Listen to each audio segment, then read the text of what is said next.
You're listening to Soundside. I'm Libby Dankman. A couple years ago, Seattle passed a law to pay delivery drivers more for their labor. The policy guaranteed these gig workers minimum compensation per drive. The idea was to protect people working for apps like Uber Eats and DoorDash.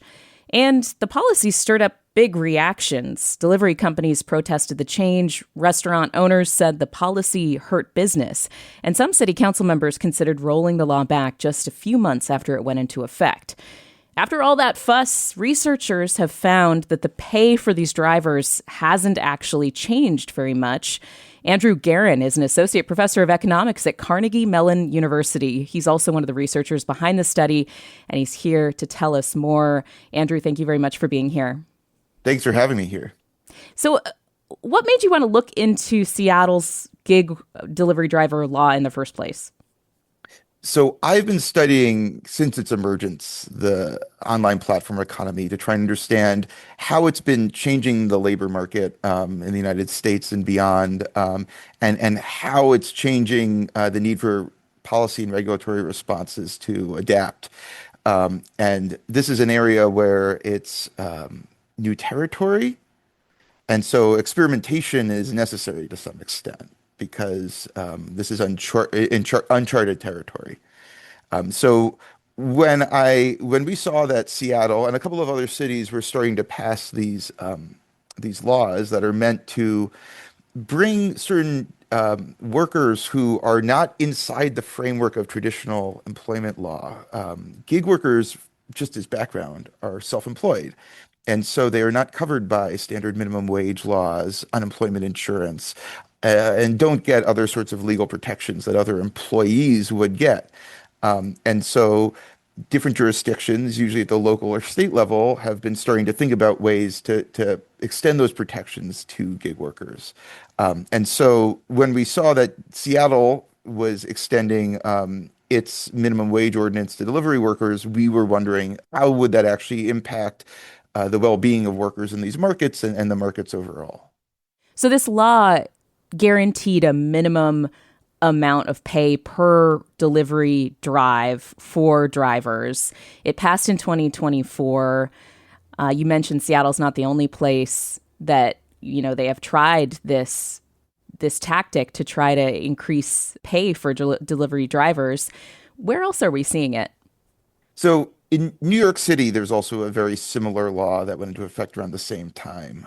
Seattle's law that went into effect, it was passed a little bit earlier, but went into effect in 2024, is targeting specifically delivery workers on platforms. There had already been legislation that applied to ride-hailing drivers, like Uber and Lyft drivers. So the kind of new innovation in the city of Seattle was to extend these pay standards to delivery workers.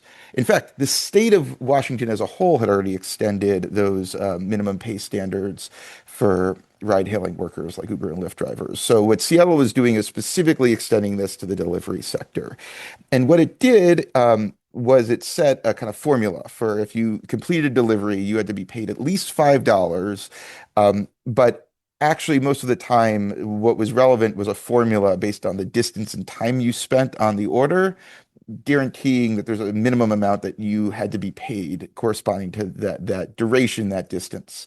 And one reason this is significant is that what's really different between delivery work and ride-hailing work is that tips play a huge role in delivery work. People often tip 15% of their meal's value, which means you're getting tipped $5 per ride on a 30-minute or so task.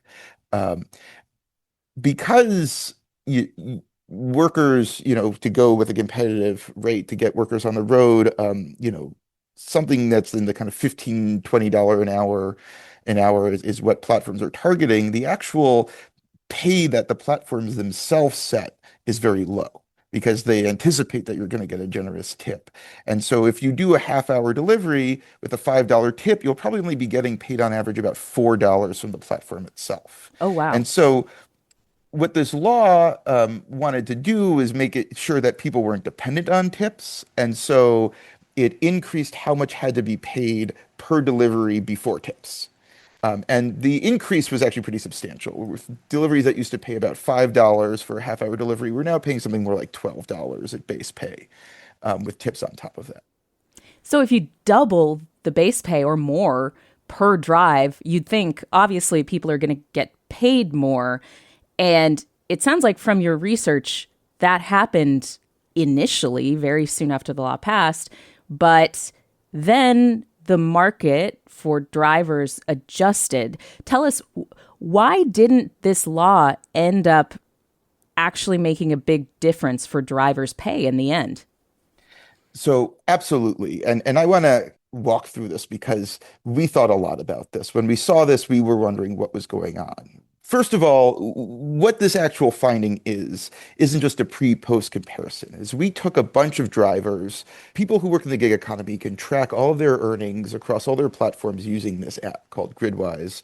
We were Because able to get somebody might access. be at the same time driving for DoorDash and Uber Eats and Grubhub, and like there might be multiple streams of income, so they have to keep track of it somehow, and they use this Gridwise app. Exactly. And so for the people on this app, it's very useful because we can see everything they're doing in the gig economy, not just what they're doing on one app.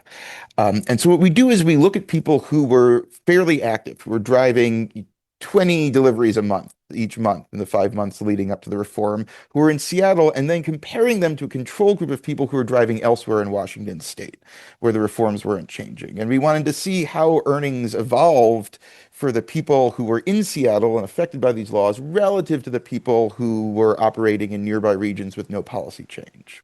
And when we found that in the long run, monthly earnings wasn't changing, we didn't come into this with any kind of clear idea that it wouldn't work or that there would be some sort of backfiring effect. We thought surely earnings are going to go up. That was the intent. And so we were really careful to look at this result and think maybe we're doing something wrong. And so we broke it down into its components. And the first thing we saw is we really did see that earnings per trip, the base earnings, the base fares, were going up exactly as much as the law said they should be going up. So we see that very clearly in the data. Why weren't earnings going up in the long run? Well, there's two countervailing effects. The first is I mentioned that tips are a big part of where drivers usually get their earnings from, facing higher costs. So the platforms now having to pay their drivers more passed on these costs to consumers in the form of a fixed $5 flat fee that showed up as a regulatory response fee for any delivery in Seattle, on top of all the other costs of your meal. There's some debate about whether or not that is a fair pass on or not. I'm not going to take a stance on that. But given that that happened, some consumers decided that they didn't want to tip quite at the same level they're doing before. And so we found that tips declined in a way that offset about a third of the increase in base fares. And some of that was organic. Some of that may not have been organic because Uber Eats and a couple of other apps actually disabled tipping at checkout, which They had a took big it away entirely. they took it Like you away could not entirely. tip at checkout for Uber Eats. Yes. So, and we have kind of, we looked before and after at what these, or we looked kind of, if you tried to order in Spokane or even in Everett, and then you also tried to at the same time order on these platforms in Seattle, if you were trying to get something from, say, like Fremont or one of these neighborhoods, you get a different like interface on the apps, where at the bottom where there's usually that preset 15%, that's gone. And if you want to tip, you actually have to go back into the app after the delivery's dropped up and then request the tip, which very few people do in practice. I think there's a big nudge effect of having that option up front. And so that is definitely a part of it. And New York has actually responded to that behavior very recently by mandating that apps not make those changes in So response to their that was policies. so that was one of the factors that was involved Yes, here when we saw overall driver pay did not increase right. after these laws the law passed in Seattle. What was the other factor? Because that kind of has to do more Yes. with the way labor markets work, right? Right. And while the tipping was important, the first order thing that drove down drivers' earnings is that we see that they are doing fewer deliveries per month afterwards. Um, about 20 to 30% fewer trips being completed relative to the control group in these other parts of Washington state. And there's two potential stories there about what could be going on. One is that these drivers who are out on the road are having to wait longer to find work to do. They're spending more time idling or driving further towards hot restaurant areas to find a job when usually a job would pop up really quickly. It's also possible that people were quitting earlier now that they earn more. When we dug into the data, it really looked from what we can see like people are actually spending more time between those trips, driving further distances, burning gas. And what's significant about that time between trips is that when you are dropping off a delivery order in an outlying neighborhood and heading back to a kind of central business district where there are lots of restaurants, you're off the clock. You're burning gas, you're not making any money. And it seems like people's total time on the road was shifting towards more time burning gas off the clock on the for whatever the length of their overall shift was, which means that they're taking home less money for a full day on the road.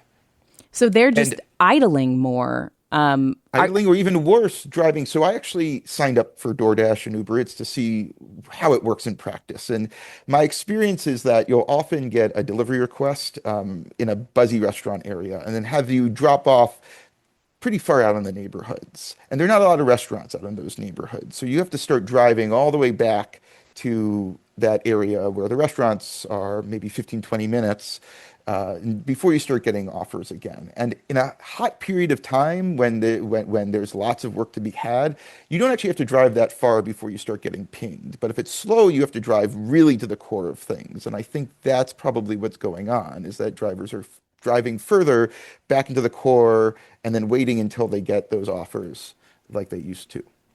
And Andrew, is that because there are fewer orders overall because the cost for the orders went up with those $5 regulatory fees that were added on? Or is there something else going on with that? Like, why are the drivers waiting around, idling, and driving more than they're actually delivering?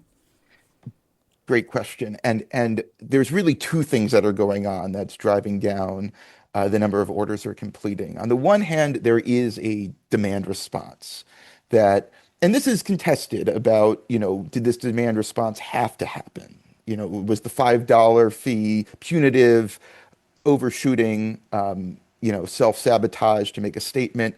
I don't know. But in any case, that did lead to a reduction in the number of deliveries that people are ordering. But on the other hand, there's actually a second feature of gig markets here. If you see or you hear that suddenly it's more rewarding, maybe I'm not working on the delivery apps now, but then I see that now it's really lucrative to go do a couple of delivery trips. People are going to be more likely to get on those apps, which is going to congest the apps in a way. It's going to lead to more people chasing after that kind of shrinking pie of trips. And there's also evidence that that's happening too, that initially it really was more lucrative to be doing delivery work. And that may have brought more people onto the apps. And in particular, what we see is as the share of the kind of overall pie, the number of trips that were being demanded was shrinking as people were ordering less and less, we actually found that who was really missing out the most were the people who had been on the apps to start with. That we found there was kind of a continued influx of new drivers that was not deterred at all by these changes because it was more lucrative to get a couple of trips. And so between the decline in number of trips demanded and the relative influx of new drivers, the people who had been on the road to begin with were finding that they were getting fewer trips per day, per month, to the extent that they were exactly making no more money than they were to start with. There was, as you mentioned, this first month where those responses hadn't set in, where the prices were higher and people hadn't come onto the road, delivery demand hadn't kind of started to push back yet, and drivers really were earning more for a month. But then as demand started to cut back and more drivers started to kind of shift onto these apps who hadn't been previously, those gains were dissipated. So there was an effect on the number of overall deliveries. There was also this phenomenon where when you pay drivers more per drive, more drivers log on, and then those benefits are distributed among many, many people, and they basically end up back to square one, where the drivers are getting paid the same as the original drivers were. And many of those original drivers don't see any gains from this new law. I mean, this strikes me, Andy, as like the fundamental issue with gig worker improvements, like trying to improve things for gig workers. If the workforce is always fluid and responds to improvements by just adding more people, how do you ever make things better for the drivers that you're trying to improve things for? This is a challenge. You know, if you really think that what's going on is this story that anybody can do gig work, and so if it becomes more lucrative, more people try and do it until it dissipates the gains and up until the extent that everyone is exactly as well off there was before, that suggests that it's pretty hard to use these sorts of pay regulations to really move the needle on how much people are actually taking home at the end of the day, at the end of the month. One thing that I've been thinking a lot more about recently is that delivery and ride hailing work has been around for a long time. And in fact, it often was in a self-employment model. Delivery drivers, taxi drivers were often self-employed even before the gig economy. And focusing it's the story is kind of clearer when we think about ride hailing or taxi, how people used to think about regulating these sectors is that there weren't minimum wages for taxi drivers explicitly set by the governments. There were fare rates that were set by central boards, but the most important thing that these boards also did is limit who could become a taxi driver. Is it used to be Medallions. there were medallions or Yeah. other licenses, and so the idea was you limit who could be a taxi driver while setting the rates to make sure that people could count on being able to earn a certain amount of money. Now, I don't want to defend the medallion system because in practice there are lots of effects that weren't intended where certain people would own the medallions and then get all the benefit from it while charging very high rental rates. And so all the benefits were going to the wrong people. I'm not saying that was a good system, but I'm saying that people understood in the past that trying to raise taxi driver earnings required some limits on who could be in this market. The other trade-off is that it also works on a principle that there are certain people who are the taxi drivers. And if you're not one of them, it's not something that you can just do to make money on the side. One of the things that people really like about gig work is that it is one of the, especially this kind of ride-hailing delivery work, is it's one of the few areas in life where you can get on an app, no question asked, and start earning money for a couple of hours, a couple of days if you need it. The There are flexibility, that's a huge draw. the flexibility is a huge draw. And there's a real tension here is that allowing millions, there are millions of people who go onto these delivery apps in a very intermittent way to make money and really value that flexibility, all indicators suggest. They do compete with the diehards, the people who rely on that as a source of living, as their livelihoods. And so there's tension here is that the policies that give more flexibility do lead to competition and make it harder for the people who do this full time to make a full-time earning. While if you restrict who can be on the road, that may benefit the people who are doing this as their main livelihood. But it does cut off the option and limit the number of options to make money when you need it. What this suggests is that there's no easy trade-offs here, is that fundamentally policy has to accept that this trade-off exists. Is that if you want the benefits of flexibility, there's no easy way to make sure that the people who do it full time are earning more. You don't get a free lunch by the sort of minimum pay regulation that we're seeing here potentially. I think policymakers have to make a hard choice about do we focus on having a group of people who can rely on this as their main source of income, or do we leave it open to people who need a backup source of income that's flexible, but that may mean that for the people who are doing it full time, it's not as lucrative as it might be otherwise. I mean, shouldn't they just be employees, Andrew? I But I I mean, actually I understand the flexibility point that you But make. that's the thing is that in Seattle, taxi drivers never were employees. Like Uber's innovation, this is kind of what I'm trying to get at. Uber's Yeah. innovation is not say let's make these people contractors.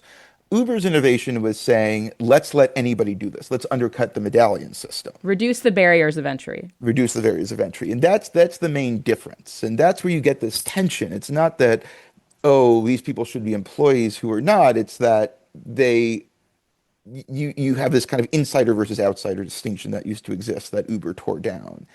And the one thing I've come around to is that you can really think about there being two kinds of people. These dieharders who are like used to be the taxi drivers, the people who rely on this in the income.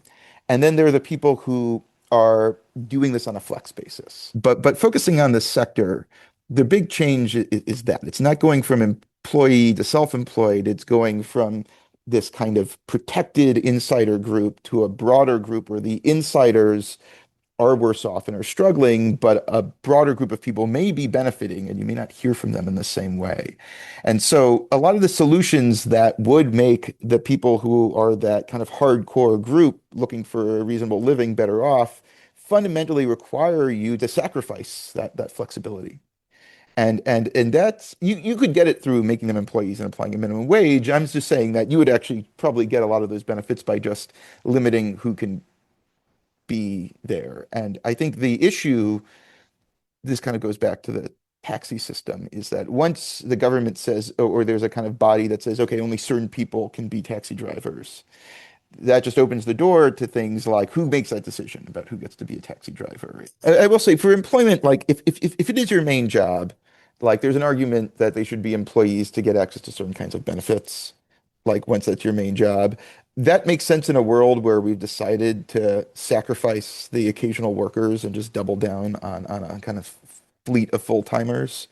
Um, it becomes a lot more complicated if you want to maintain the flexibility. Just legally, I mean, also just people value that less who are coming in and out really quickly, is that those benefits don't mean a lot to them. And the access to something really quick is the most important.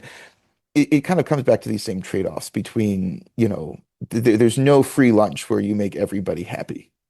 I mean, it's really fascinating. I know this is probably outside your area of what you looked at, but when you do think about number of orders going down after the law passed, that also has externalities on the actual businesses that are making the food and selling the food too. So that's another factor to consider when it comes to specifically delivery drivers versus the rideshare app drivers. I mean, all of this is really fascinating, and I really appreciate the way that you're looking at this. Again, you went in without an agenda to really try to understand how this regulation in Seattle affected things, and also, to draw some data for the future of like, how can you construct regulation and laws around this stuff that actually benefits people instead of, again, just adding extra fees and reducing the number of orders and then ending up being the same deal for drivers in the end.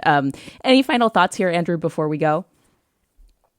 I just want to say that I think the impetus behind these reforms is a reasonable one. I mean, I think we don't mean to say that it's not a good goal to try and raise the income of gig drivers, or that they don't deserve the protections that other types of employees get, or that they don't really struggle making with a livable earning if they're doing this full time.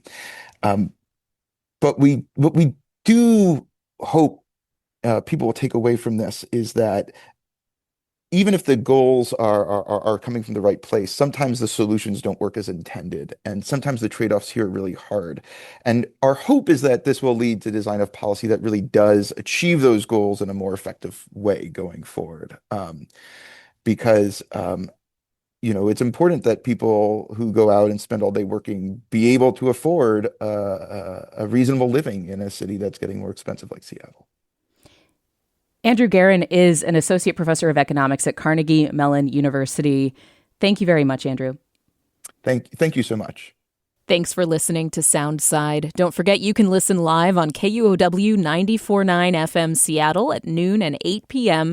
Monday through Thursday, or anytime online at KUOW.org or on your favorite podcast app.